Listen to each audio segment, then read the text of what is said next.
You want to support Roland Martin Unfiltered? Be sure to join our Bring the Funk fan club. Every dollar that you give to us supports our daily digital show. There's only one daily digital show out here that keeps it black and keep it real. It's Roland Martin Unfiltered. By going to RolandMartinUnfiltered.com, you can make this possible. All right, y'all, for the first time in the history, the rate of suicide by young black children between the ages of 5 and 12 has surpassed that of white children. In addition, according to the Journal of American Medical Association Pediatrics, black boys are at even greater risk due to factors like racism, depression, and exposure to violence. What is going on when it comes to suicide in black kids? Joining me now is Desper Peters, Executive Director of the Black Mental Health Alliance. Jan, glad to have you here. So what's going on? Thank you.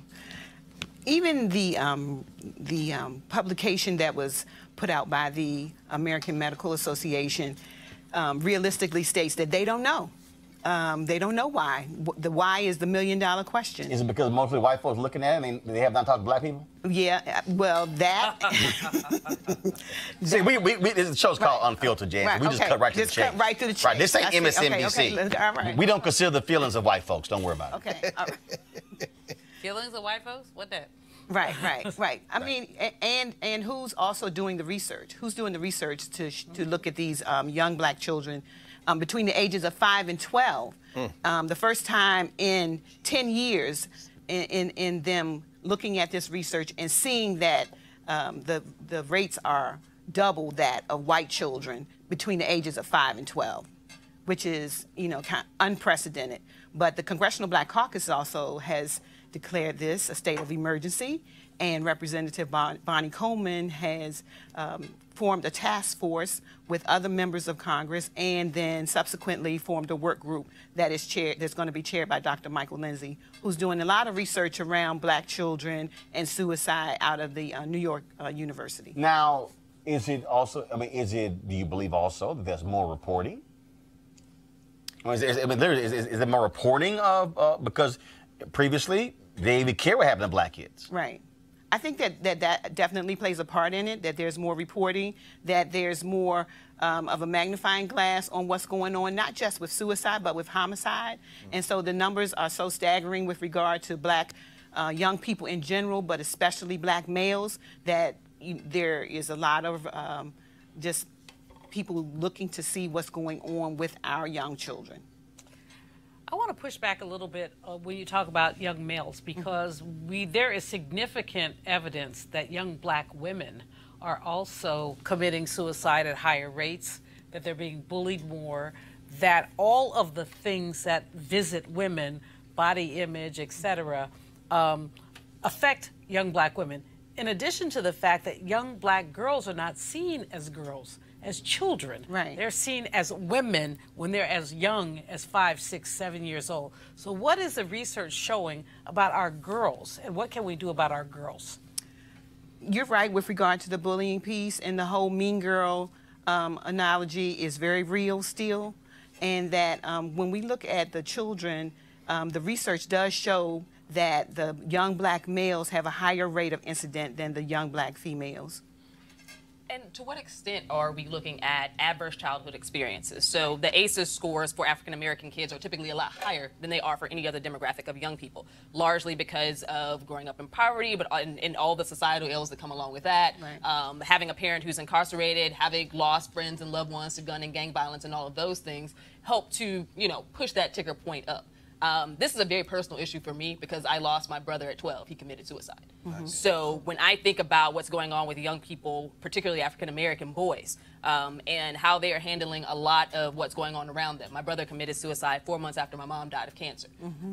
It is a very real and very evident thing in my family, but also something that I see kids having to cope with across the country. Being someone who worked in education for a long time, when we think about suicide, when we think about mental health, it is not necessarily regarded in the same way in our community as it is in others in terms of seeking counseling, seeking help. It is seen as a weakness for black people because we have that, you're supposed to be that strong black woman, you're supposed to be that strong black man, irrespective to so much of society tearing you down every day. Right. So I'm wondering, within the research itself, how does that play out for youth? Well, a couple of things that you said. One thing is that there is still a lot of stigma around mental health and mental illness in the African American community. There is a lot of not talking about it. There are a lot of cultural norms where we as people tend to want to keep things in our home. You don't take this outside of your home. And because of that, because we haven't talked about it, we haven't learned to talk about it, right? And so now, I don't know who's at the age where they're having children go to a pediatrician, but the pediatricians are now making assessments and screenings, and they're asking these young children, have you ever thought of harming yourself? Do you feel safe in your home? Are you being bullied? So it's a whole list of screening that goes on now that wasn't going on, let's say, 10 years ago. Greg, final comment. Just, you know, Jan, first of all, thank you for the work, because, I mean, this is so important. You know, our communities have never been safe outside of our communities. Wilma King's work on childhood during slavery. I mean, black child death is nothing new in America. But what can our communities do to perhaps put a floor under these children? Because 5 to 12, and I'm sorry to hear about your brother, I mean, this is absurd. Right. I mean, what are some of the things that you see on the ground as you're working in the community, Baltimore area or wherever in the country, right, where we can kind of stand between this society and our children and help them at this point?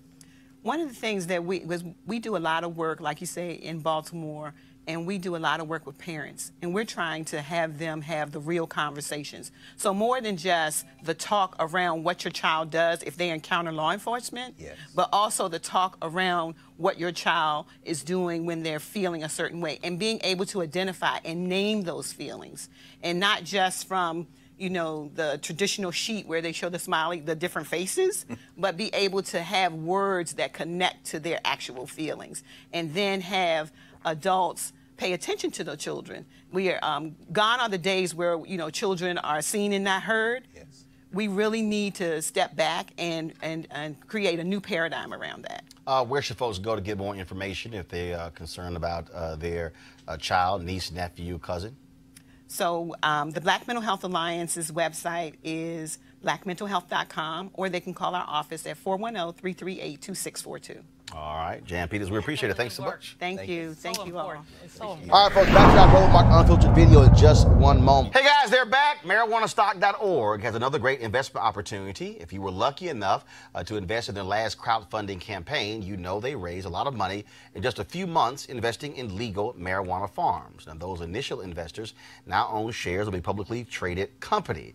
Folks, the last time, again, a lot of y'all missed it. Y'all were emailing me. Oh, what about it? Well, guess what? Now they have a new investment opportunity that is as good, if not even better than last. I'm talking about industrial hemp CBD. Now, for those who don't know, the hemp plant is the cousin to marijuana with a much higher concentration of CBD, which means hemp CBD gives you all of the benefits of marijuana without getting you high.